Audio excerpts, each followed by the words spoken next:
Hi there and welcome along to another workout for you to row along to. Today we're going to do a true HIIT session. What do I mean by a true HIIT? Well, you know what a HIIT is. It's a high intensity interval training session.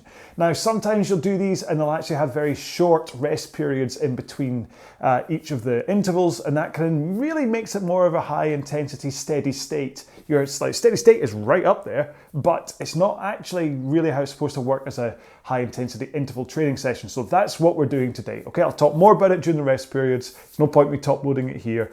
Just get into the row and just do what I say and you'll be fine. So what we're going to do today is 30 seconds at full speed, 20 times with 2 minutes rest between each. Now that 2 minutes rest might seem quite luxurious, but those 30 seconds, I really want you to give everything from your legs, okay? Now I'm gonna do this round about 32 strokes a minute, which is my 2K stroke rate, but I wanna make sure that I'm not overspinning the stroke rate, that I'm not going up to kind of like 38, 40 and like doing this from a speed up and down the rail. I want to make sure that I'm controlled enough to be putting everything from my legs and then when I finish from my arms. So if I go too high a stroke rate, I might not get that. So probably run about 32, 34 strokes a minute for me. As for your stroke rate, you do whatever is comfortable to get you up to a point where you know you're working at absolute maximum for those 30 seconds, okay? This is so important that the 30-second intervals, you put absolutely everything into it, because you then get 2 minutes for your body to completely rest, well, not completely, but to mostly rest, to then set you up to be able to go straight into that 30 seconds again. And the idea here should really be that through these 20 intervals, you're able to maintain that pace, if not go faster as your body kind of warms up and limbers up by the 20th. Now, if you look at something like a Tabata or something where you get 20 seconds on and 10 seconds off, then what tends to happen is that your pace falls off towards the end because you're not resting enough. This one, the 2 minutes rest should be enough that each time you can hit those 30 seconds at absolute max. Now, I said I wasn't going to talk more about it, but I did. So, because this is going to be a max workout, I want to do a 5-minute warm-up today, and we're not going to do the split leg drills. We're just going to run into this and go a little bit faster as we get through the 5-minute warm-up, and that should set you up okay to be able to hit that first interval hard, okay? If it doesn't get you warm enough, then please warm up either a little bit more by pausing the video or by just kind of rewinding this a little bit and kind of going through the last 3 or 4 minutes of it again. It's so important that you are warm for this one, okay? Right, let's get into our warm-up then. So like I say, 5 minutes. Start off by setting up your drag factor. If you don't know about drag factor, please check out the video I have on the YouTube channel. Next up, go to your monitor and set it at eye height so you don't have to look up and you don't have to look down. And then finally set the foot straps so they cover either the bottom lace in your shoe, or if you're in socks like me, they let you bend comfortably forwards at the front of the machine. I mean, even if you're in shoes, you still want to be able to get forwards enough that your shins are vertical. Right, I'm speaking at 1,000,000 miles an hour. We're gonna be rowing at 1,000,000 miles an hour, but not yet, because this is our warm-up. So, first minute, I want you to do 18 strokes a minute at a relatively gentle pace just to get yourself kind of eased into it a bit, okay? So, 3, 2, 1, let's go. So just play this by your own body's feeling. If you're already feeling quite limber and warmed up-ish, then maybe you could start hitting the kind of 2K plus 20 pace from the get-go. But if you've been sitting down at a desk all day or in a car, or you're just feeling a bit stiff and unprepared for what's about to happen, then maybe just keep it around about 2K plus 24, around about a 5 out of 10 effort. Just making sure your legs are connecting, your arms are connecting, and you can feel that heart rate skipping up a little bit. So, that's a minute gone, and if you can, try and just add a little bit of pace to your stroke if you're not up at that 2K plus 20 pace, just for this next minute. And then what we'll do is, when we get 2 minutes into this warm-up, we're going to go up to 20 strokes a minute, around about 2K plus 18 pace. Remember, that means the average time it takes you to row a 2K as fast as possible then 18 seconds slower than that. So if your average, if you rowed it in 8 minutes, your average is 2 minutes. So you want to row it to 18. Okay, so let's do one more stroke and then jump up to 20 strokes a minute and 2K plus 18. Hopefully you're starting to feel like you're warming up as we go through this. Like I say, it's quite a truncated warm up for what is a max session, so if you don't think you're warm enough, you don't think you can hit pace, like hit the ground running when it comes to pace, or if you think you might get injured, which would be even worse, then make sure to carry on warming up. Maybe if you just take a pause and then continue rowing while I go over the session again, that might be enough. Okay, one more stroke.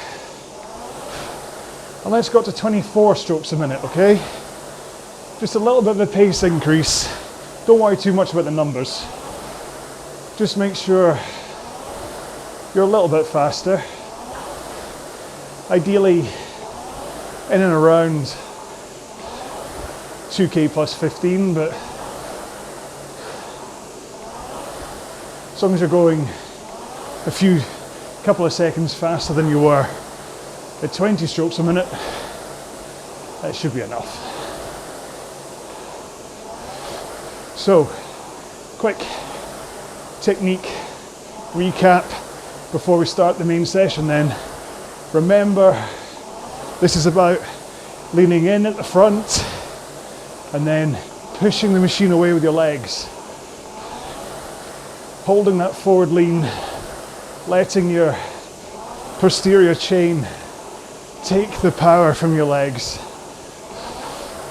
so you don't risk taking all the force through your lower back,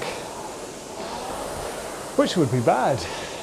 That's how you risk hurting your lower back. And then try and keep that posture at the front nice and powerful, and at the back too, so that again you're not all crumpled and taking the force of the stroke in your lower back.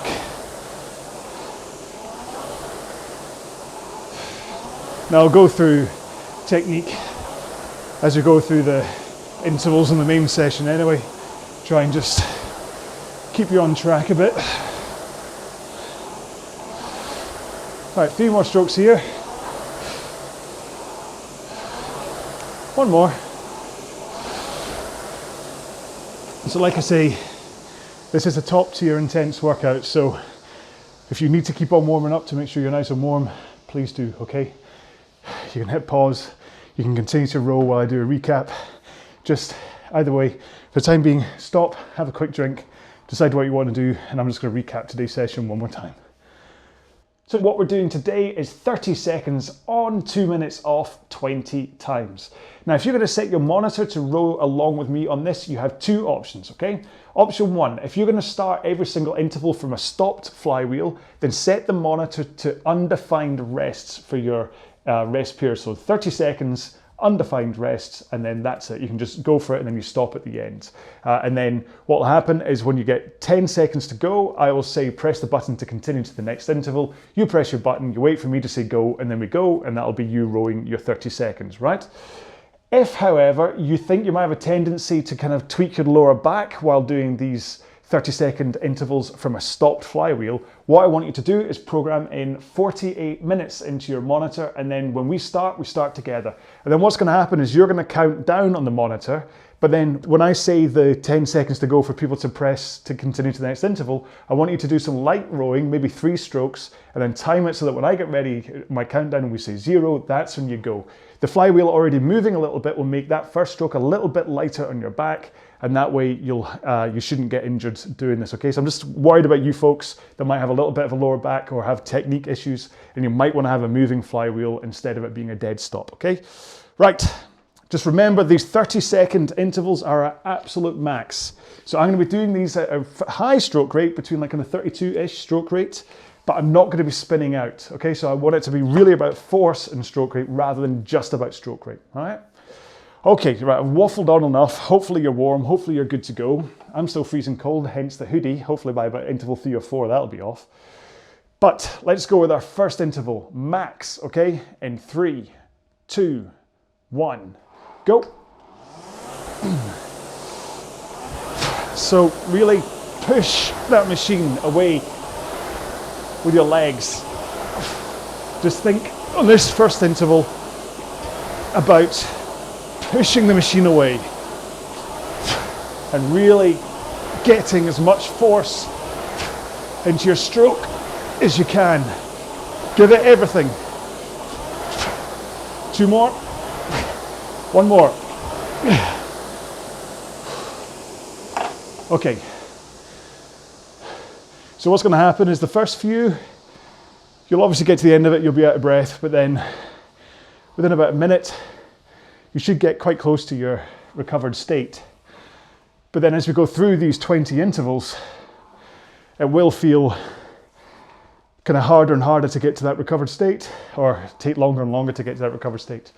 And then by the time you get to the end, your muscles should be fatigued and your breathing should be labored enough. And you should say, great, that was a fun workout. Now, if you want, you can tag on a 20-minute low rate row at the end of this if you want to do something a bit more kind of fluid. But this top tier HIIT workout should be enough for you for the day, okay? Don't worry about it. It might feel that 30 seconds, you might be sitting there going, that didn't feel like much. As long as you're putting in everything into these 30-second intervals, by the time we get to the end of the 20th, you'll have gone, all right, now I see the point of that. Don't worry about it. So remember, it's high intensity interval training.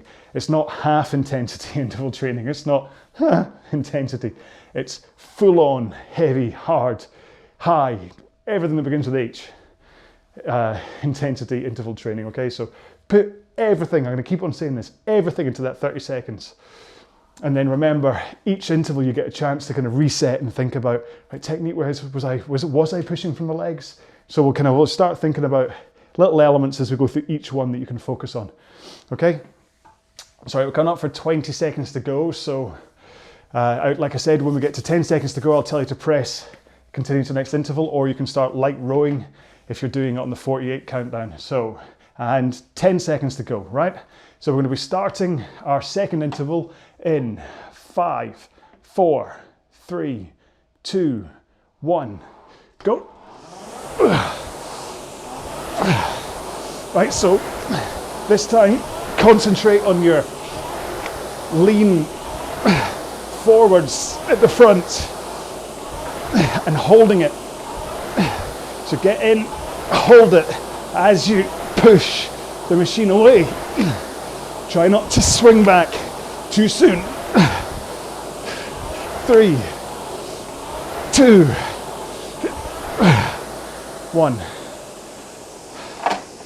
Right, so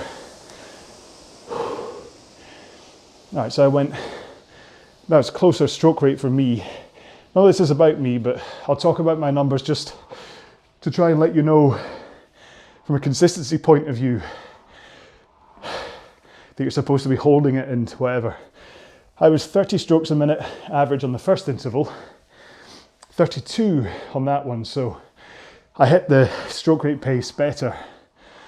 And then as such, I jumped from 138.6 average to 136.9 on that one, so a lot faster because the stroke rate went up a little bit. And also I was trying to concentrate on that forward lean. They're just holding as you drive and then swinging.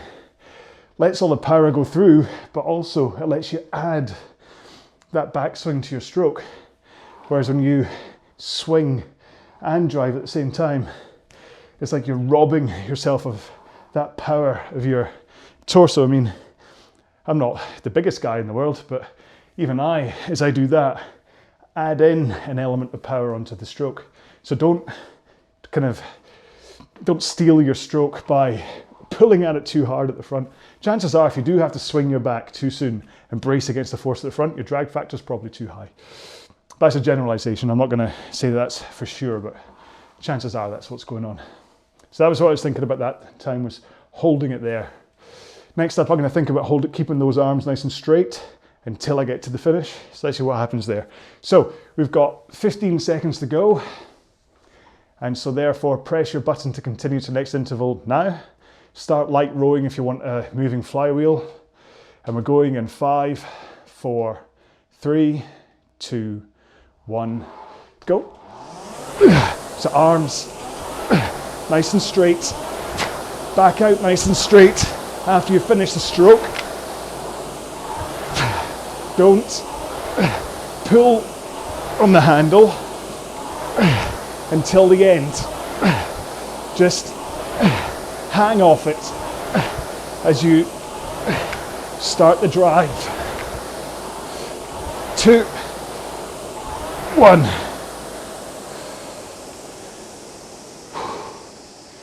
So slightly slower stroke rate, and then slightly slower pace as well for not much, only like a second average. But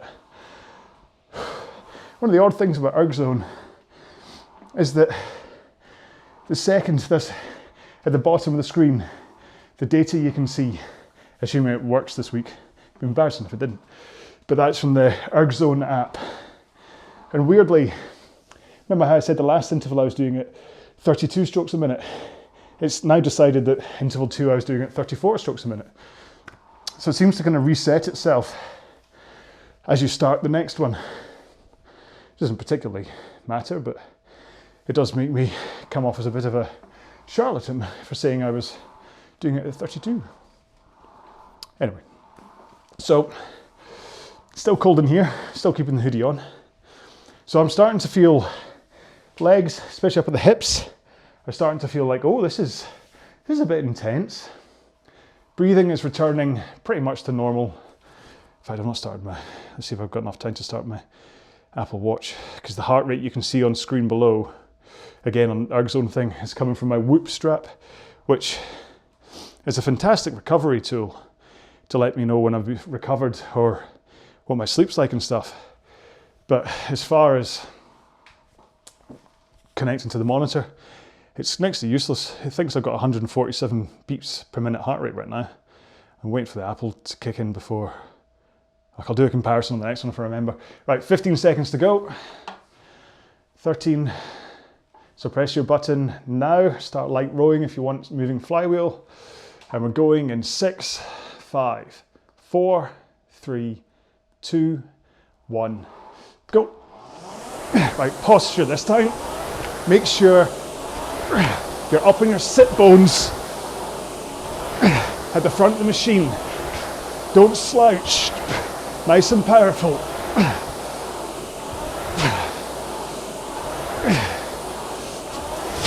And that way you'll be sure you're rocking through the hips. Come on. One more. Oh.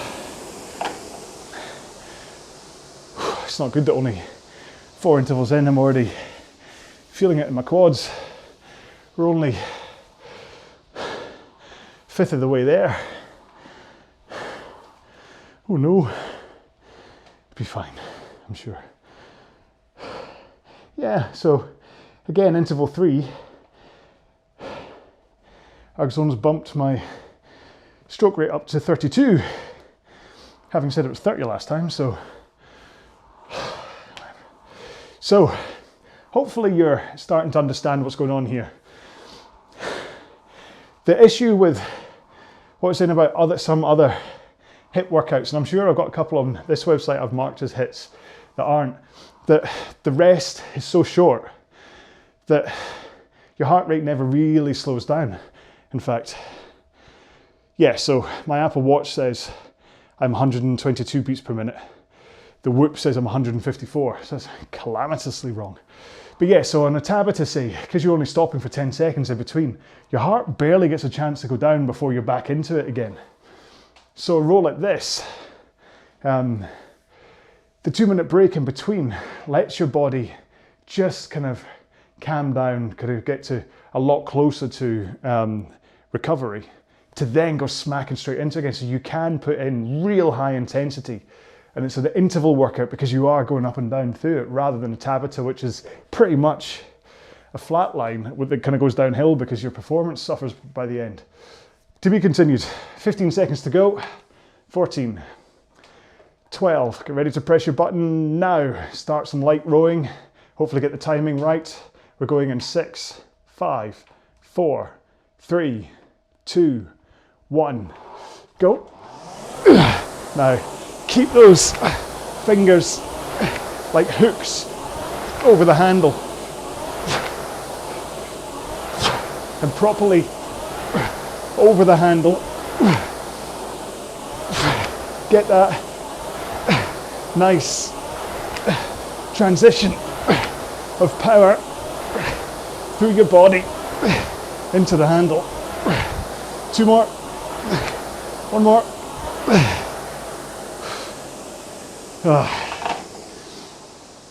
Oh.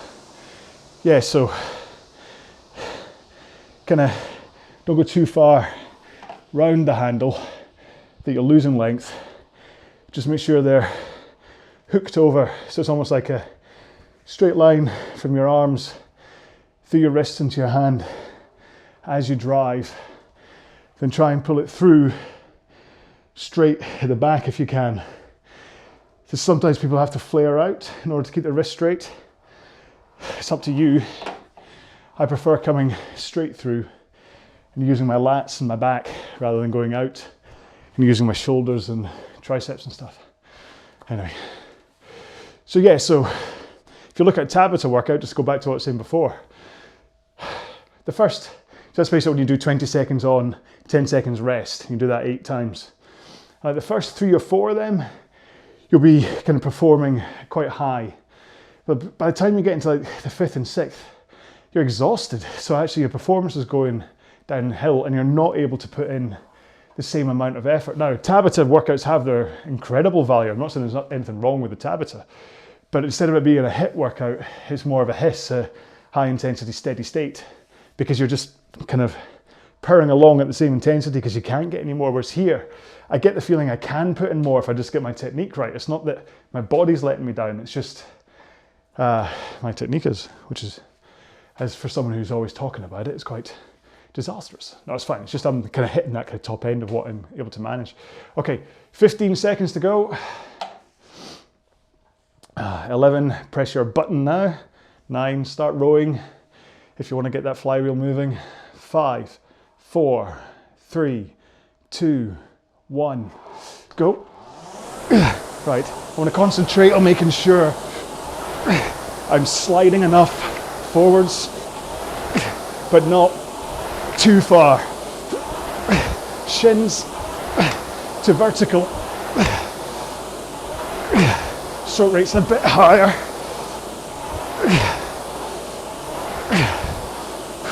Almost there. 3 to go.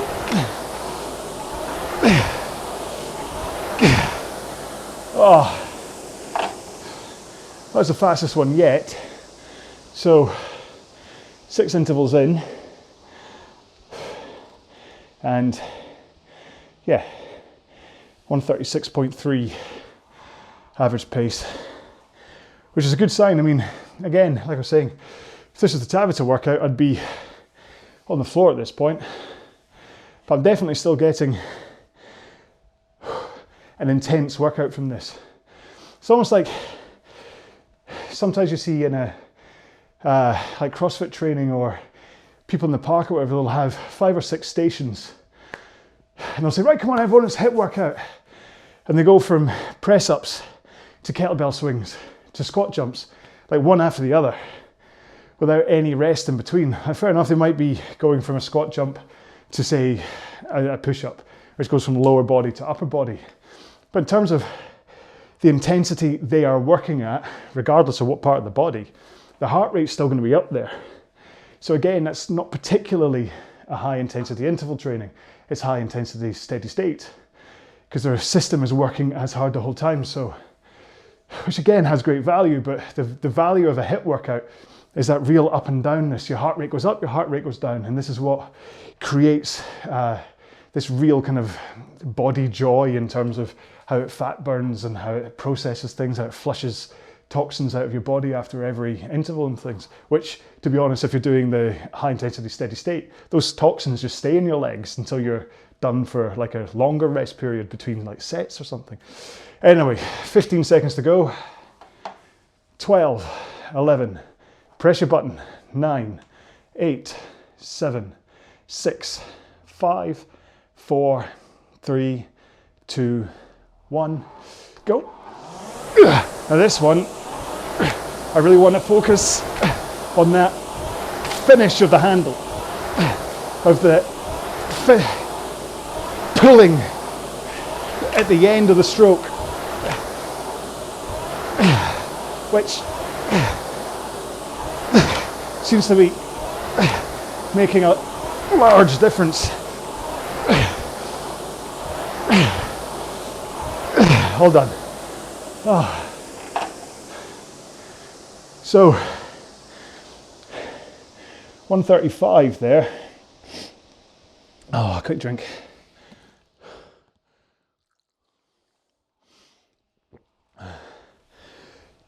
So personally, for me, what that shows is that I concentrate so much on rowing not being a pulling motion that oftentimes what it means is I forget to actually finish. It's like I've hit a, what do you call it, like an equilibrium of drive, finish, and then drive, finish. And that it's like I forget to put in that extra little bit of oomph at the back. It's almost like I'm thinking it's all about legs. So we talk about it being like 50% legs and then 30% body and 20% arms. Numbers vary. Some people say 60-20 or 60-40-10, but the fact is most of it comes from the legs. A little bit more comes from your body, and then the smallest percentage comes from your arms. But you still have to get that power out.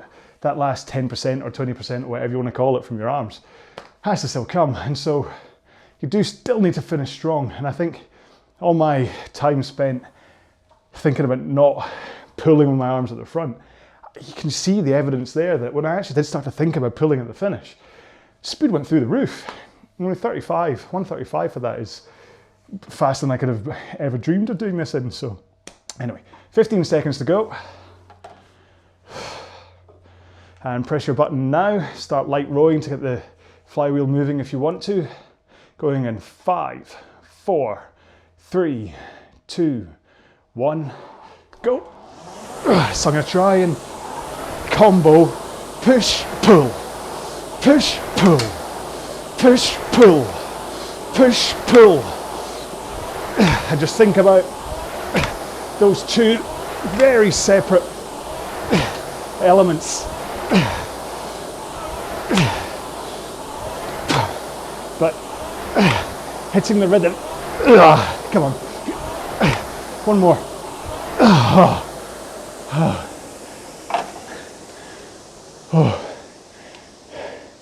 135 again. And at least I've earned taking the hoodie off. Excuse me.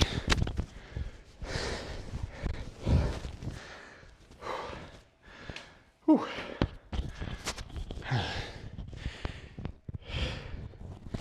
There we go. This is the latest t-shirt. Hopefully you can see it. 2 zombies. One that says them with kind of raggedy arms. And the other zombie says you. And it's straight zombie arms. Because you know that's my cue for how to make sure your arms are nice and straight and relaxed at the front of the machine before you start the stroke is, so you come in the front with zombie arms nice and loose, and then as you take the stroke, that's when you brace against the handle and the force. So those relaxed arms are super important, not only in terms of power transfer, but just if you come in really tight at the front, you're just wasting energy. So be a zombie, nice and loose. Don't have relaxed wrists, of course. You want to still have, hold the handle, just be nice, and you should be able to basically just be able to wobble your arms, you can shake them a little bit. You're not rigid, you're not going, and that's you in the perfect state. Right, so that was interesting last time, doing the legs and arms together. I'm going to just think about posture and legs this time. Start combining how I think about it. So 13 seconds to go. Press your button now for the next interval. Get that flywheel moving if you want to. 5, 4, 3, 2, 1, go. So posture and legs.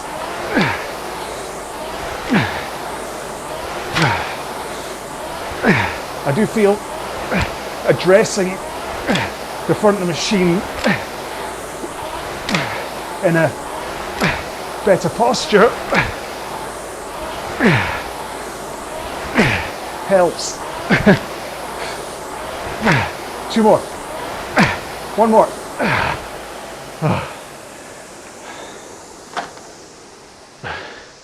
So I've still got Heisenberg strapped into the top of the machine. So if you've not seen that tip before, then got a little Lego man based on Heisenberg from Breaking Bad. And so he sits peeking up over the top of the monitor, and when I want to concentrate on posture, I just keep eye contact with him. Get up on the sit bones, eye contact, hold, and just try the whole time to look at his wee eyes. And it stops me finishing in a slump, stops me collapsing in the front. Oh, I hope it does. In fact, one thing I've not really thought about is I've got a bad habit of, when I come into the front, I'll kind of hyperextend through my, it'll be my lats maybe, just to get a little bit more length. And I'm not really put any consideration today into whether I'm doing that or not. So I'll try and do that in the next one, because actually where I think it's helping by giving me more length, if I can come in, hold without doing it in a very, once I've done my rock, and if I hold it there, I actually find I get a lot more power. Whereas if I hold and then do that shoulder shrug in, I lose power. Not that it's all about me, but these are the things you need to look out for in your own stroke. Okay, 13 seconds to go. Press your button to continue now. And then if you're the 48 people countdown, make sure your flywheel's moving. We're going in 4, 3, 2, 1, go. Right. So lock eyes with Heisenberg. And then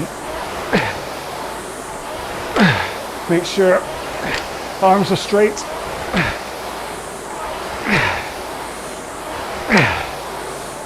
And that I'm not overleaning. 2.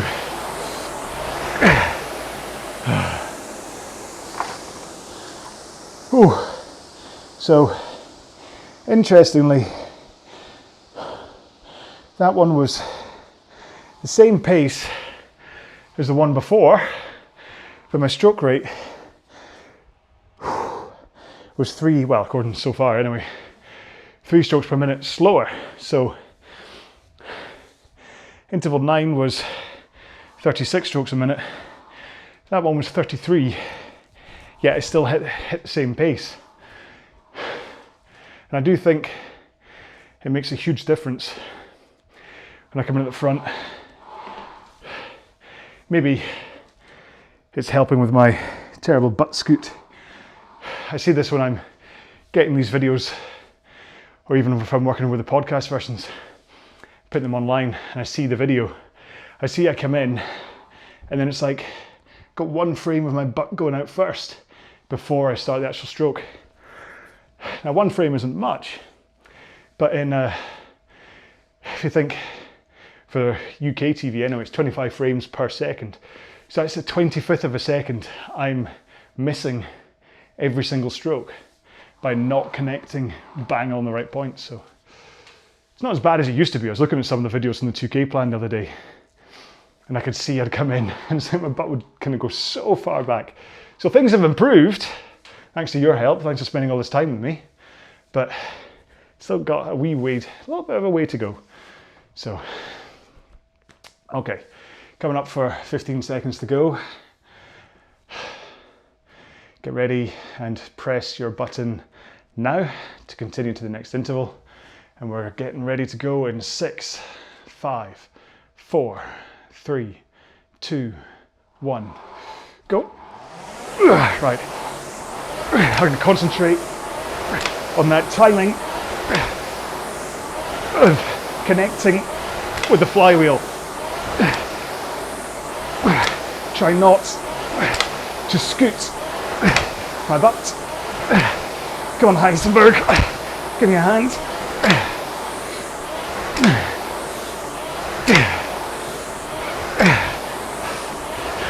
One more.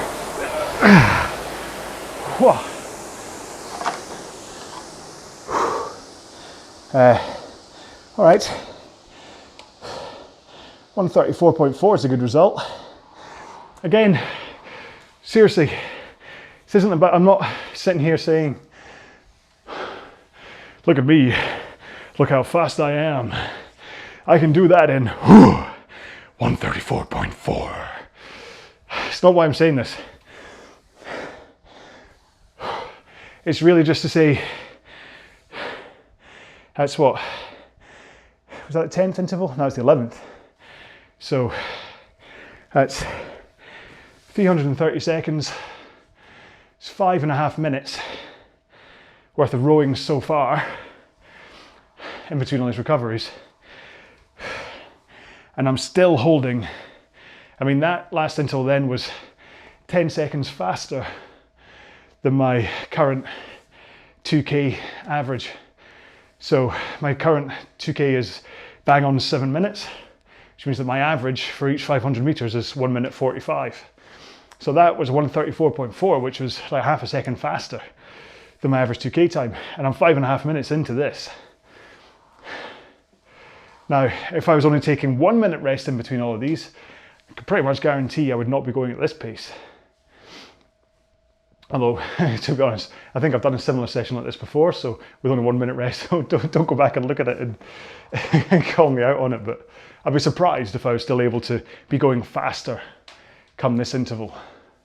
Right, 15 seconds to go. Whew. Press your button to continue to the next interval. Get that flywheel moving if that's what you're doing. 5, 4, 3, 2, 1, go. Right, I'm gonna go for push, pull again. But try and hold the right posture.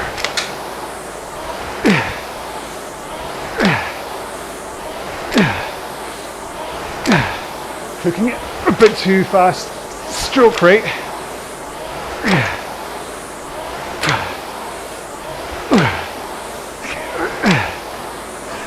One more. Oh. All right. So that was faster still, but stroke rate's a little bit high to be comparing this properly with previous rows, but still happy that I can get that power out at 34 strokes a minute. I am.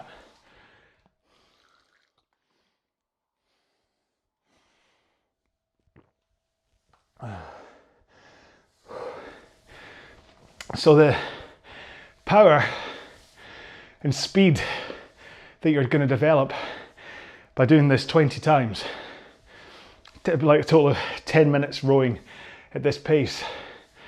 I mean, it's really hard to think of anything that's going to be as good for you this way, because hopefully this is going to be a solid 10 minutes of holding this pace. It's not gonna be like doing if you did 5 2-minute rows with like 3 or 4 minutes rest in between, because those 2-minute rows, you're not gonna be able to go max for them. You're gonna have to kind of back off and pace them a little bit. So you're not gonna be getting 10 minutes worth of full, like max power into your legs. Whereas today, because of these 2-minute rests, you can get 10 minutes worth of, like I said, 10 seconds faster than 2K pace. That's like all you could dream of, to do 10 minutes at that pace. Crikey, I'd be the happiest man in the world if I could do 10 minutes at that pace. Anyway, 15 seconds to go. Get ready to press your button now. That was 10 seconds to go. We're going in 6, 5, 4, 3, 2, 1, go. Now I haven't addressed posture at the back of the stroke. Make sure to be powerful. Try not to crunch that lower back. Stay up and powerful. Come on. 2 more.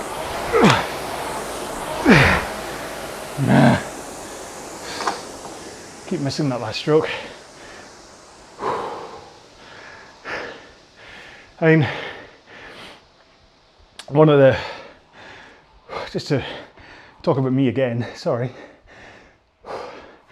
One of the toughest rows I ever did was the team 100 kilometers. And there was, I think it was 8 or 9 of us. And we'd all get on, do 15 to 20 seconds at full power. We're like 45 strokes a minute. Pace is about like 122, 124. You do your 15 to 20 seconds, fall off, next person would come on, they do theirs. And it worked out there was, I think it was 3 minutes 40 between efforts. So you do your burst and lie down, recover, have a quick rub, and then start to get prepared for your next go. So lots when you think of it, when you compare 20 seconds on to 340 off, it's huge. But in order to cover 100 kilometers, I had to do that 100 times. So imagine doing this another, we're only 13 intervals into it, but imagine doing this a total of 100 times, another 5 times more, with slightly longer rest. Next day, my legs were so sore. It was like I'd run like 8 marathons. It was incredibly good for you from a power muscle point of view, but not the next day it wasn't. Although I didn't hang around for a massage, the queue was too big, so had I got a massage at the end of it, that would have been okay. Anyway, enough about me, 15 seconds to go. Oh, press your button now. Get the flywheel moving if you wish. And then let's just try and focus on a full stroke, see how it feels. In 3, 2, 1, go. Just think about getting the speed up.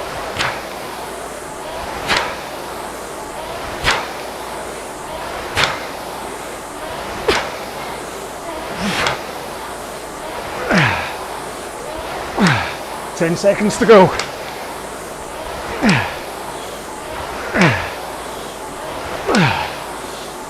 2, 1.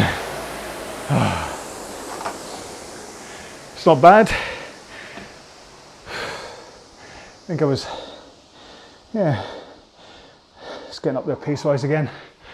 So sometimes do take a moment to just see if it's come together. Again, great thing about intervals is every time you stop, you get a chance to think, right, what should I focus on next?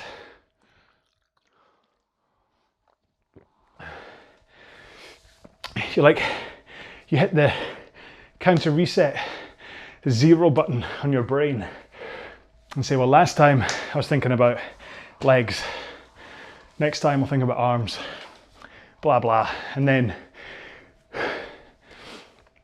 say every 5 intervals, you could just row, see how it all comes together. paying attention to what you think might be slipping up. And then the next time you can work on that again. Or you can just go for it. Don't let the technique stuff get in the way of just having a really good time on the rowing machine and thinking, you know what, I'm going fast here. And as long as you're not injuring yourself, it's one thing, like my butt scoot that loses me a little bit of pace. So all it does is lose me a bit of pace. It's not going to injure me. Whereas if I was pressing out like this from the front all the time, that would eventually injure me. So that's the kind of thing you have to fix. But a little butt scoot, or I don't know, or not pulling with your arms, they're the things that you can work on and kind of develop over time. Okay, so 15 seconds to go. Press your button now. I think I'm going to go back to concentrating on that pull finish. 6, 5, 4, 3, 2, 1, go.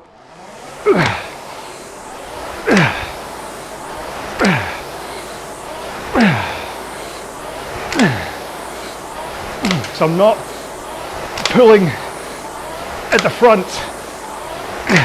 It's only when my back swings.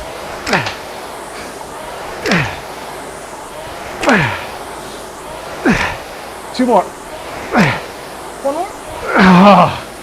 Oh. I totally didn't have it in me for that last one. Oh.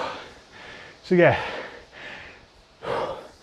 really trying to focus on hanging at the front, and only when my backswing starts do I finish with the arms. Alrighty, we're 3/4 of the way there. How's the heart rate lining up? The whoop seems to have sorted itself out now. I wonder whether it just takes a little bit of time to kind of get used to what you're doing. I don't know. They are, like I say, it's good for letting me know if I'm under recovered and whatever, or what my sleep efficiency was like. But as a recovery tracker, the Whoop is really good. As a sports tracker, useless. It just doesn't have the consistency of heart rate or the accuracy. And again, so yes, it's saying I'm 150, watch is saying 135. So even in the space of me saying, oh, maybe it's not that bad, it's that bad. So, okay. So next up, I want to just think about getting those feet down and pushing the machine away. We've not really done that cue today. So each stroke, I want to be pushing that machine through the Donnie Darko poster I've got in front of me, out the other side of the wall. Right, so 15 seconds to go. Press your button now to continue to the next interval. Interval 16 starts in 6, 5, 4, 3, 2, 1. Push. I really think about what it feels like to connect your feet.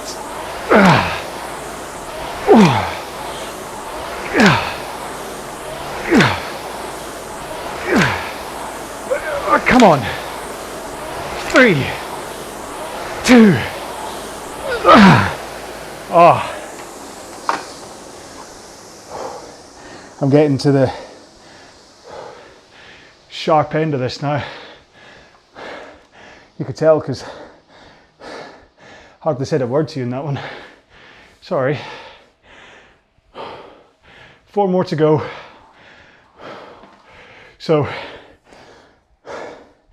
like I said right at the beginning, where after that first interval, you might have felt this isn't going to be a tough workout.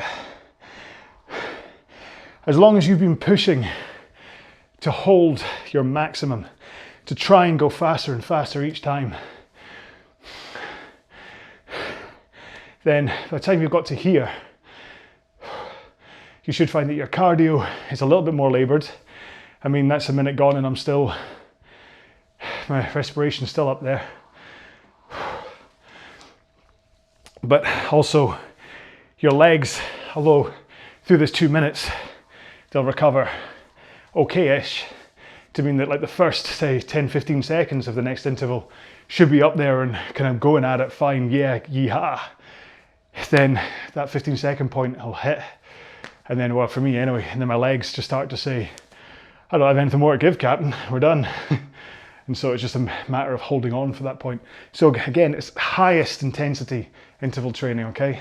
Really, I mean, I might even put that in the description, highest intensity, not just high, highest.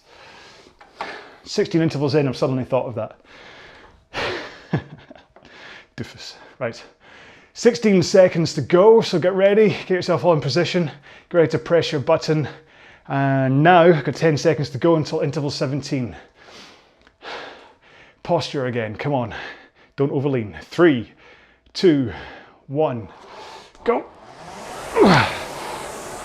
Come on, Heisenberg. Let's get through this one together.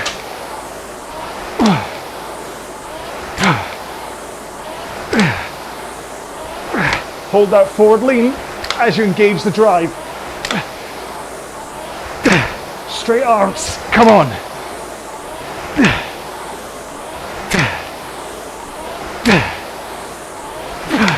2 more. 1 more. At least that was better than the last one.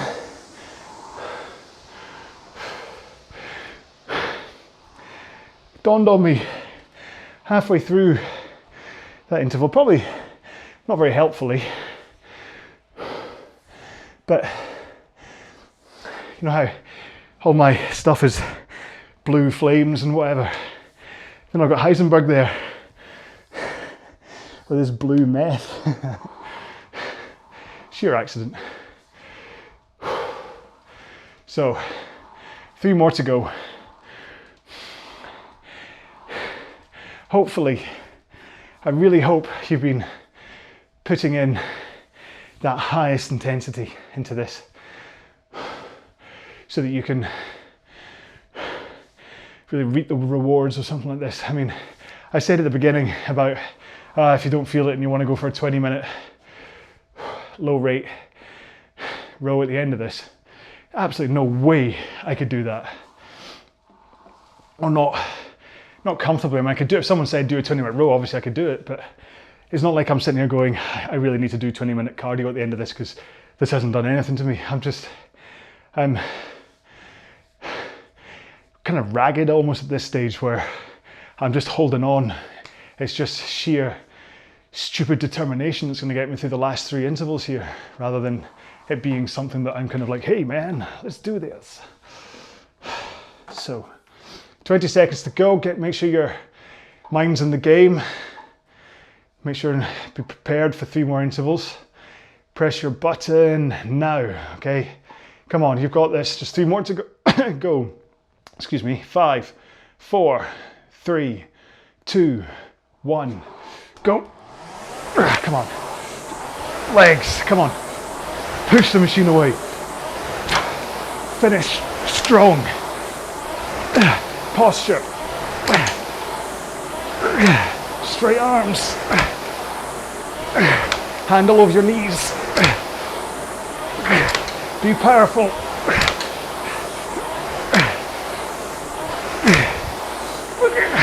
Two more. One more. I just didn't have that last one in me. Oh.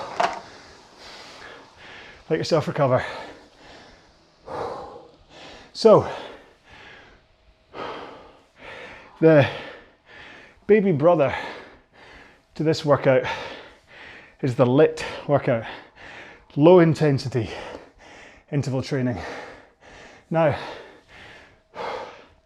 that low intensity one may or may not be suitable for performance training, like if you're doing a 2K and that day was going to be like a 30-minute, 20 strokes per minute. It's maybe not the day to swap in the LIT workout I put up that was 5 times 6 minutes or 1 minute rest, even though it's similar. But because it's that low intensity, it's a really good recovery. It's really good kind of general well-being row to do, rather than the 30 minutes at 20 strokes a minute, which is more of a low intensity steady state, because you're just holding that pace the whole time. And that's great for both of them are great for engine building and stuff, but for performance, maybe not. However, if you combine that LIT with this HIIT, the metabolic flexibility that you develop between the two of them to be able to go long and slow and then hard and fast, is so good for your body, incredibly good for your body. You could just do these 2 sessions over and over again and you'll be healthy for forever, I tell you. Well, not forever, but it's just incredibly good for you from a well-being point of view. Right, 15 seconds to go. Get ready to press your button now. Coming up for interval 19, we've got 2 to go. Come on, we've got this. Got this together, you and me. 3, 2, 1, go. Posture.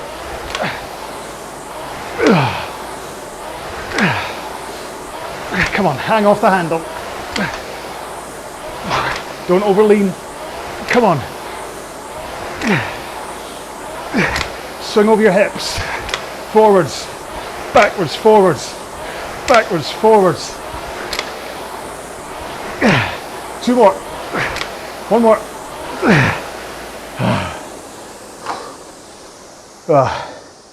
Yeah. I'm happy to see only 1 more to go. So what we'll do is we'll finish the next interval, take a 30 seconds or something to just have a drink and whatever, do a dance apparently. Then we'll do a 2.5 minute cool down, which will be 30 seconds normal rowing. And then I'll do the split drills that we normally do at the beginning, just because they're really important and I don't want you to have missed out on doing them just because we breezed past them in the warm-up today. And then it's dinner time for me, and I'll tell you after the next interval what I'm having, because I can't pronounce it. I can't remember how you pronounce it. But it also means you have to do the next interval. You can't cheat out. You can't just stop now. What's he going to have for dinner, you're asking yourself? Oh, I'll tell you one thing, it's going to be with rice. What's he going to have? Oh, I should interrupt now with an advert, a YouTube advert, and you'll be like, no, buy whatever it is. We need to find out what he's having for dinner. Right, head in the game, come on. I'll stop distracting you, come on. 15 seconds to go. We're almost there, last interval. Press your button now. Here we go then. Interval 20 in 7, 6, 5, 4, 3, 2, 1. Go. Come on. Everything. Push the machine away. Pull the handle in to a finish. Come on. It's a race finish. Beat that person you've always wanted to beat. 3, 2, 1.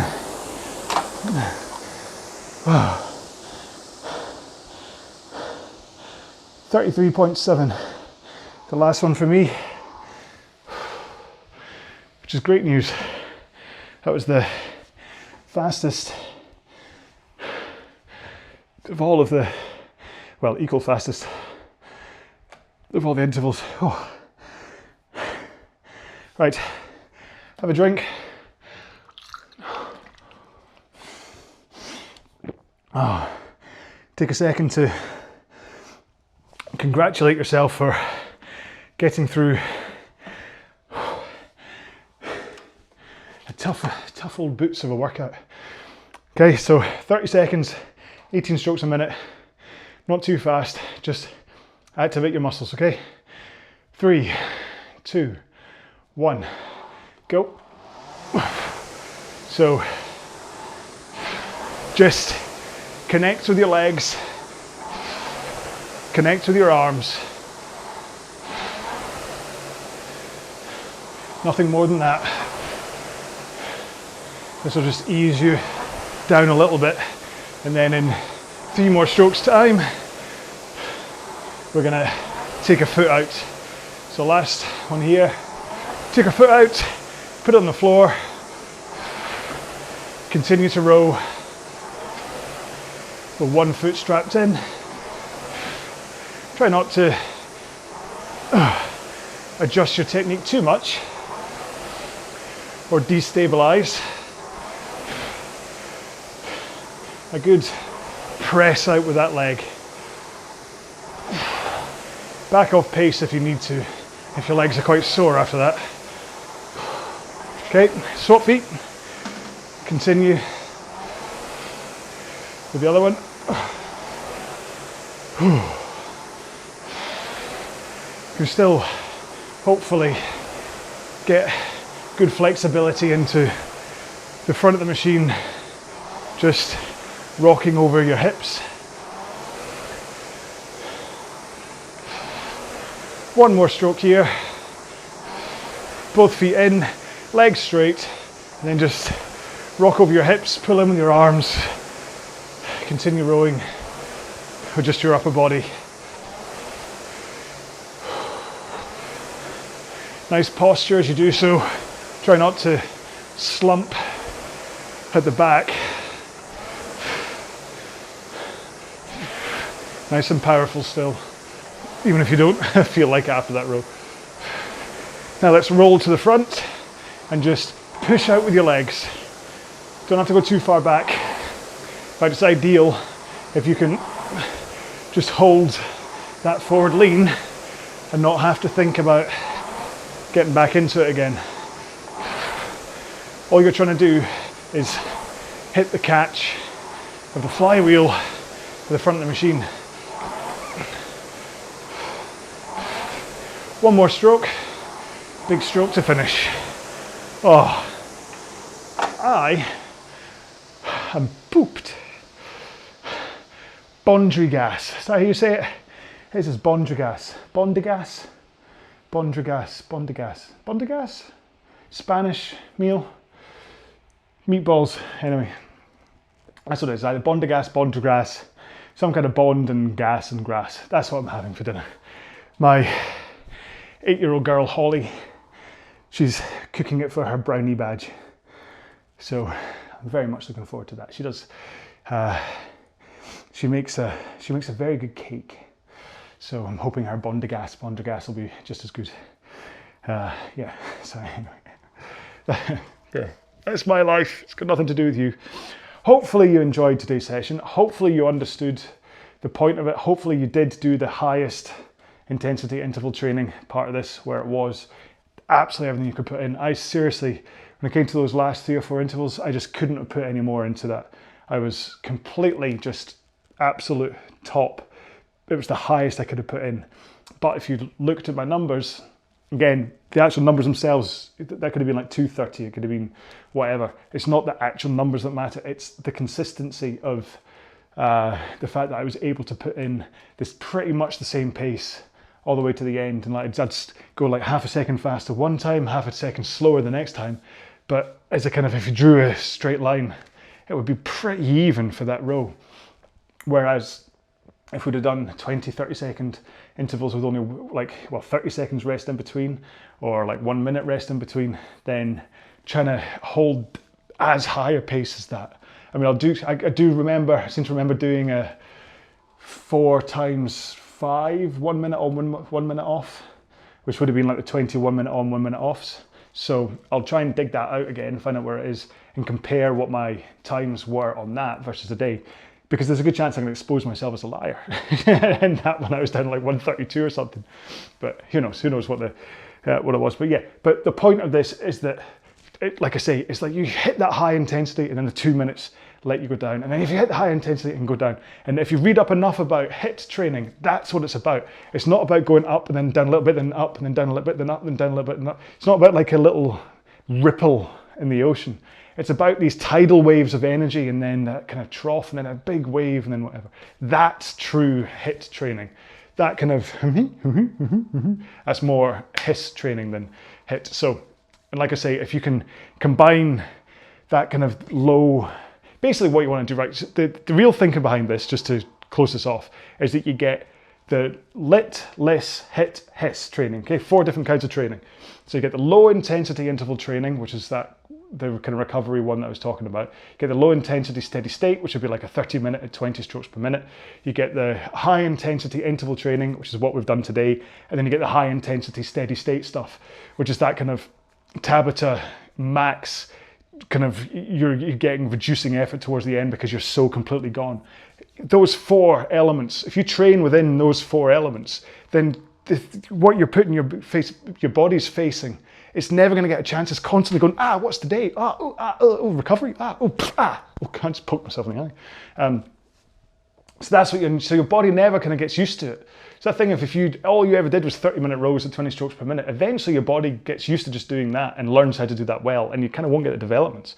But if you can do this kind of like the quadrants, I guess, of the 4 things, and kind of shift between them and kind of go, right, so less hiss, and then lit, HIIT, less, and that way you can kind of mix them around, then your body's just going to go, I don't know what to do. All I can do is get fit and put on muscle. What do you want from me? Okay, so there's loads, I mean, you can read loads about this stuff. I mean, I basically pick up this as a kind of a pop science thing, so listening to podcasts and looking at websites and thing. I mean, to be honest, if you want to find out most of this stuff, these ramblings that I pick up when I suddenly throw in something random like this, it's because I've been listening to the Mind, Body, Brain Project podcasts. Okay, Paul Taylor, I've mentioned them before.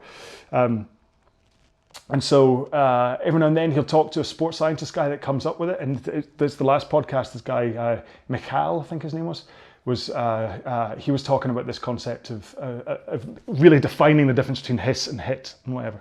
And so that's why I'm now making you suffer through this as well, because I heard about it somewhere. So this is, and basically in the end, all it's doing is it's the way we're defining the sessions we're doing. Instead of me just saying, oh, it's a top tier, I'm actually giving it a sudden different little framework.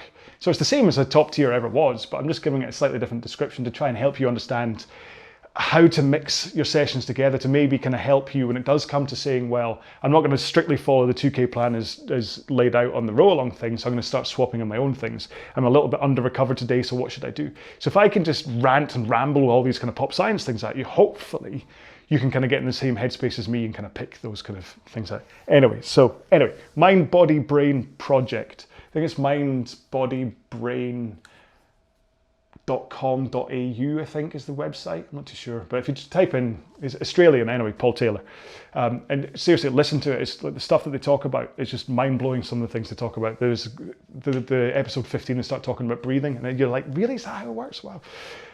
But that's for another day, okay, because frankly I've gone on way too long here and I've got some bondigas to go and eat. So you all stay well. I'll see you in the next one. Please leave a comment. Please subscribe, whether it's the YouTube video or the podcast or whatever.